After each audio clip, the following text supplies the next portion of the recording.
سازشیں اور افواہیں آخرکار دم توڑ گئی۔ آزاد کشمیر میں امن کا قیام اور حالات کا معمول پر آ جانا خوش آئند ہے۔ عوامی مفاد اور امن ہماری ترجیح ہے۔ حکومتی مذاکراتی کمیٹی کے رکن احسن اقبال نے میڈیا سے گفتگو کرتے ہوئے کہا، آزاد کشمیر میں امن بحال ہو گیا۔ معاہدے سے پاکستان اور آزاد کشمیر دونوں کی جیت ہوئی۔ انتظامی ڈھانچے میں کمی اور کوتاہی کو دور کرنا چاہیے۔ قمر زمان قائدہ نے کہا، مذاکرات کامیاب ہونے پر کشمیر کے عوام نے سکھ کا سانس لیا ہے۔ وفاقی حکومت نے وعدے کیے ہیں، ان پر عمل درآمد کریں گے۔ تشدد کسی مسئلے کا حل نہیں۔ انجینئر امیر مقام نے کہا، مسئلے کے حل کے لیے وزیر اعظم کے مشکور ہیں۔ بھارت کی خواہش تھی کہ آزاد کشمیر میں بدامنی ہو۔ راجہ پرویز اشرف بولے، مسئلہ جلد حل کرنے کی کوشش کی تاکہ نقصان نہ ہو۔ آزاد کشمیر میں حالات تشویشناک تھے۔ فیلڈ مارشل عاصم منیر کی بہترین حکمت عملی کی بدولت جنگ میں کامیابی ملی۔ پاکستان کی مسلح افواج کی پیشہ ورانہ مہارت پر فخر ہے۔ گڈ گورننس سے عوامی مسائل کا حل ممکن ہے۔ پنجاب کو ملک کی تاریخ کے سب سے بڑے سیلاب کا سامنا کرنا پڑا۔ عوام کے بے لوث اور بلا تفریق خدمت پر میرا مشن ہے۔ سیلاب متاثرہ علاقوں سے 25 لاکھ افراد کو محفوظ مقامات پر منتقل کیا۔ وزیر اعلیٰ پنجاب مریم نواز کا قومی سلامتی اور جنگی کورس کے شرکاء سے خطاب، کہا، مشکل کی گھڑی میں سیلاب متاثرین کی ہر ممکن مدد کی گئی۔ پنجاب بھر میں ترقیاتی کام شروع کیے گئے ہیں۔ دیہاتوں کو مثالی بنانے کے لیے اقدامات کر رہے ہیں۔ سیکیورٹی فورسز ارض پاک سے دہشت گردی کے خاتمے کے لیے پرعزم۔ خوزدار کے علاقے زہری میں فتنہ الہندوستان کے 14 دہشت گرد ہلاک، 20 سے زائد زخمی ہو گئے۔ کارروائی کے دوران فتنہ الہندوستان کے ٹھکانوں کو تباہ کر دیا گیا۔ ISPR کے مطابق دہشت گرد علاقے میں پرامن شہریوں کو ہراساں کرنے کی کوشش کر رہے تھے۔ فتنہ الہندوستان کے دہشت گرد بار بار کی ناکامیوں کے باعث بوکھلاہٹ کا شکار ہو چکے۔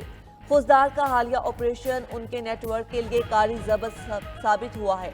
آپریشن کے بعد علاقے کے عوام نے پاک فوج کی کامیابی پر خوشی کا اظہار کیا۔ سیکیورٹی فورسز کے حق میں نعرے لگائے۔ کامیاب آپریشن پر صدر مملکت آصف زرداری، وزیر اعظم شہباز شریف و وزیر داخلہ محسن نقوی کا سیکیورٹی فورسز کو خراج تحسین۔ نان فائلرز کو فائلر بنانے کا مشن۔ نان فائلرز کے کریڈٹ کارڈ کے ذریعے خریداری مارک کی جائے گی۔ FBR نے ریکارڈ مرتب کرنا شروع کر دیا۔ ابتدائی طور پر کریڈٹ کارڈ سے ماہانہ 2 لاکھ سے زائد شاپنگ کرنے والوں کی ٹرانزیکشن کا ریکارڈ حاصل کیا جائے گا۔ انکم ٹیکس ریٹرن میں کریڈٹ کارڈ سے شاپنگ کی تفصیلات بھی دینا ہوں گی۔ کمرشل بینکوں نے کریڈٹ کارڈ استعمال کرنے والوں کا ڈیٹا شیئر کرنا شروع کر دیا۔ کریڈٹ کارڈ کے ذریعے لاکھوں کے اخراجات کرنے والوں کو نوٹسز بھیجے جائیں گے۔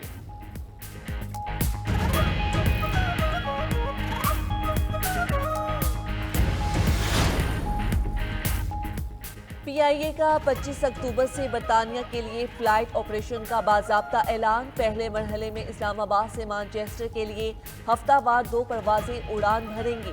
ترجمان PIA کے مطابق پروازیں ہفتے اور منگل کے روز آپریٹ ہوں گی۔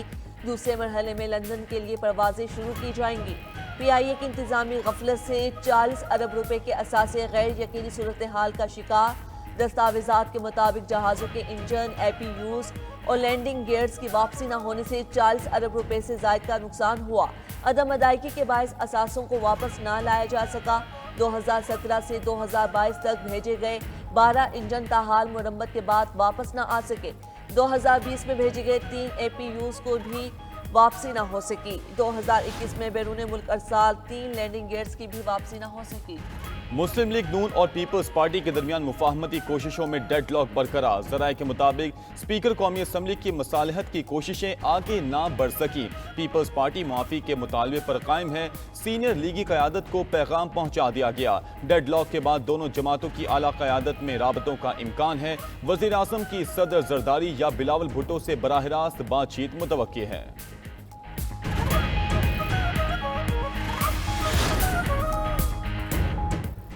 جارجیا میں ہزاروں افراد کا حکومت مخالف مارچ۔ مظاہرین کی صدارتی محل میں داخل ہونے کی کوشش۔ پولیس کا مظاہرین کو منتشر کرنے کے لیے واٹر کینن کا استعمال۔ آنسو گیس کی شیلنگ۔ مظاہرین کا حکمران ڈریم پارٹی کے اقتدار سے دستبردار ہونے کا مطالبہ۔ وزارت داخلہ کا کہنا ہے کہ صدارتی محل میں داخل ہونے والوں کو قانون کے کٹہرے میں لایا جائے گا۔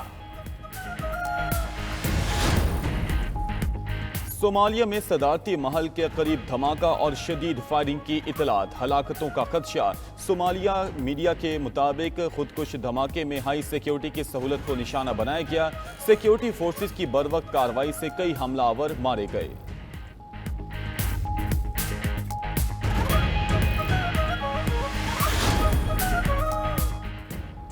یوکرین کے علاقے سمی میں ٹرین اسٹیشن پر روس کا حملہ، مسافروں سمیت 30 افراد زخمی، طبی عملہ اور کارکن جائے وقوع پر امدادی سرگرمیوں میں مصروف۔ یوکرینی حکام کے مطابق ماسکو نے گزشتہ 2 ماہ کے دوران یوکرین کے ریلوے انفراسٹرکچر پر اپنے فضائی حملے تیز کر دیے ہیں۔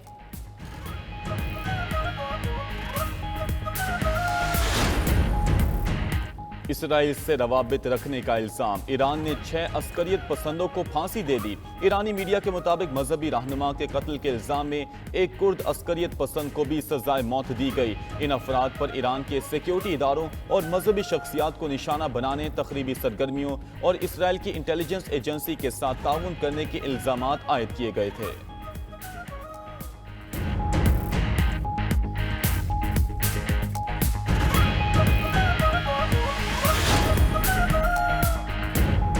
شام میں پارلیمانی انتخابات آج ہوں گے۔ ملکی حالات کے پیش نظر انتخابات براہ راست عوامی ووٹنگ کے بجائے الیکٹورل کالج کے ذریعے ہوں گے۔ 210 ارکان پر مشتمل نئی پارلیمان کی مدت 2.5 سال ہوگی، جو قانون سازی کرے گی اور ملک کی اقتصادی اصلاحات کو آگے بڑھائے گی۔ یہ انتخابات شامی صدر احمد الشرا کی حکومت کو بین الاقوامی سطح پر تسلیم کروانے اور مالی امداد حاصل کرنے میں مدد دیں گے۔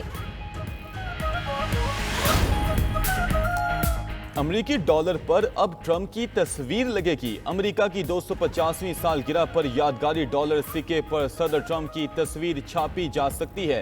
امریکی وزارت خزانہ کی جانب سے ابتدائی ڈرافٹ کی تصویر جاری کر دی گئی، جس میں ٹرمپ کی تصویر دکھائی گئی ہے۔ سکے کی دوسری جانب ٹرمپ کو مٹھی بلند کرتے دکھایا گیا۔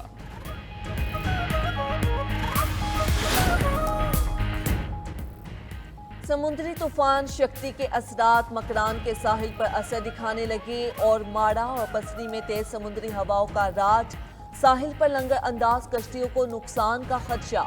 ماہی گیر سمندر سے کشتیاں نکالنے میں مصروف ہیں۔ مکران کے ساحلی علاقوں میں الرٹ جاری کر دیا گیا۔ اگلے 24 گھنٹے میں مچھلی پکڑنے کے لیے سمندر میں نہ جانے کی ہدایت۔ سندھ اور بلوچستان کے اضلاع میں بارشوں کا امکان۔ اور چین کے شہر لیو یانگ میں ڈرون آتش بازی کے مظاہرے کے دوران حادثہ، تکنیکی خرابی کے باعث شعلے بارش کی طرح نیچے گرنے لگے۔ شعلوں کے زمین پر گرنے سے آگ بھڑک اٹھی۔ فائر فائٹرز نے فوری کارروائی کرتے ہوئے آگ پر قابو پا لیا، جبکہ کوئی جانی نقصان نہیں ہوا۔